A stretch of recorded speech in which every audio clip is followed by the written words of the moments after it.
Let's hop in and start sourcing. Let's check this one first. Fast and the Furious Ultimate Ride Collect. I like to go after the ones that are already selling on Amazon because I know that they retail on Amazon at a specific price, and I can get them cheaper through the coupon code on Slick Deals, or whatever the bulk deal site or coupon code site that you're using.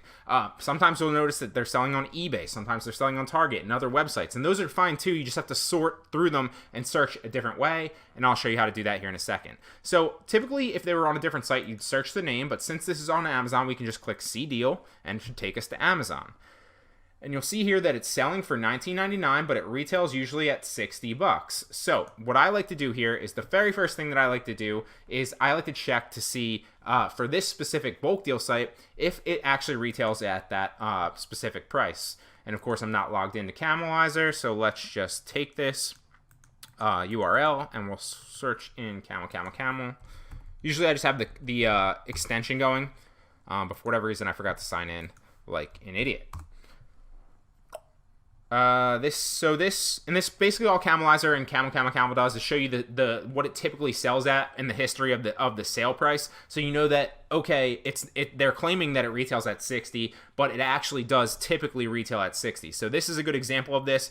It right now currently selling for $20, $19.99, but typically speaking, it retails a lot higher. Sometimes it's in between 50 and 60 most months. But recently it looks like it's been around $40, sometimes $30. So there's still a margin there. But typically speaking, it retails higher than 20. So this might be a good product. It's not the best product. We can find a better one.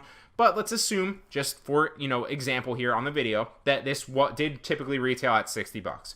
What would the next step be? Well, the next step is you're going to check to see if you can sell it.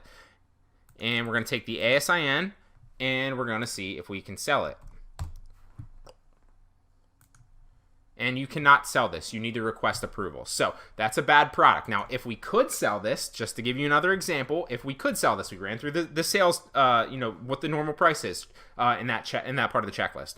We checked to see if we could sell it. Now, obviously, you can't sell this product, but let's pretend for a second that you could. What would the next step be? Well, the next step would be how many does it sell? So you can use the Jungle Scout Chrome extension, and it has a lot of monthly sales, 6,000, so it sells a shitload. It's 125 G's in revenue monthly, so this would be a perfect product. And that's why I recommend the Jungle Scout Chrome extension, because it literally puts the specific number and sales velocity on that product, so you know that it's a good buy. Now, this is a bad example of a product because it obviously is something that's has a brand around it, so you're probably not going to be able to sell Fast and the Furious stuff. But typically speaking, you will find good products. And you can always, too, guys, this is a question I get a lot in my course, you can always file and request approval for certain categories and get ungated. It's very, very easy, actually. Let's try a different one. This is probably another bad example because it's Puma. And you can't typically sell brand name products like Nike or anything like that on Amazon. But let's just run through it like it was an example. So, to give you, a bunch of different raw feels for what you might be able to sell. So if this sells on eBay, actually, so what we're going to do is you can't click to see the listing on Amazon, but we're going to search Amazon for this listing. And is that it? The white ones? That's it, right? Yeah, that's it. So we can buy this for $25.50 on eBay with a coupon code, or just that's the deal running right now. It retails, I'm a 10.5.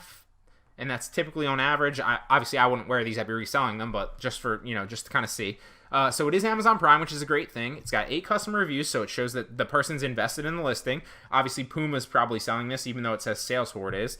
And it's $85. So that is a profit margin if you buy it for $25.50 on eBay of about $60. This is a great product. Now, the next thing that we want to see is, can we sell it and what's the sales velocity? So it is ranked in 150 in clothing, shoes, and jewelry. So my typical rule of thumb is stay below 100,000 BSR from category to category, because most categories have different sales velocities, and that's just a safe bet. But if you have the Jungle Scout Chrome extension, you can just run the numbers and see for yourself. See, this is a good example, because if you assume that this was a bad product because it's above 100,000, but if you run the numbers, you'll see that it has about 60 monthly sales, a little bit under 5 a day roughly. And it does have a monthly revenue of $5,000. So this isn't a bad product. You could sell this. It would move fairly quickly. Next thing we want to check is, can we sell it? So let's run it into Seller Central and see. And it does look like you need to request approval to sell this as well. Now, another example, you can request approval on shooting and clothes. Typically, the major brands, and Puma might be one of them, is like Nike, Adidas, anything like that. You're going to have to show and prove a valid sourcing chain. But, you know, if you're not selling Nike or Adidas, you're just selling like a different brand name, typically you can request approval and get approved to do that. And that's something that, you know, we can discuss when you get to that step. However, in my experience, it's not that difficult with most brands if they're not like Nike or any of the top tier brands. Now, this is another example of something you probably couldn't sell because it's Canon, and this is Men's Vapor. This might be a good one because I've never heard of Merrell. Maybe you have, but we're going to just sort through a bunch to see what happens. And this is not selling on Amazon, so we're going to need to search for it.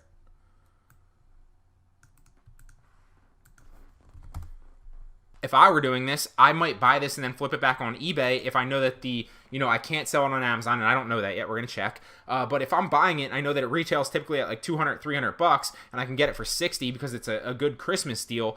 I might buy like 2 or 3 of these, maybe 5 of these, and then just list them on eBay, and whenever they sell, I'm going to make that markup. Even if I sell them for $200, that's $140 profit margin on each printer on eBay. And you can obviously sell anything on eBay. You don't need to request approval, whereas on Amazon, you do need to request approval with the brand owner. So, something to keep in mind. That is the right printer, right? I think it is. Canon 100 Pro Series. That's the right printer. Yeah. All right.